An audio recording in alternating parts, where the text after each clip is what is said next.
jijjiirama har'as jijjiirama jijjiirama boorus jijjiirama nuun jecha hin oolina jijjiirama lafa nuuf kaayaa waan qabatama jijjiirama har'as jijjiirama jijjiirama boorus jijjiirama nuun jecha hin oolina jijjiirama lafa nuuf kaayaa waan qabatama.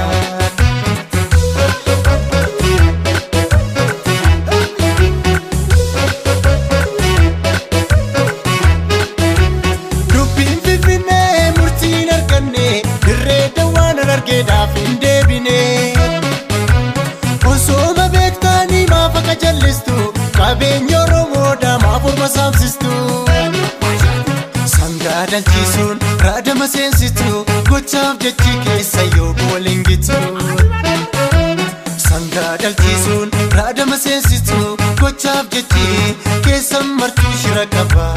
waliin gitu dubbiin herreegaa kun nuuf hin taane Freda'uun sadii kudha tokkoreen osoo dhugaa qabnu erga dararamne hidhaaf ajjechaan erga nurraa namne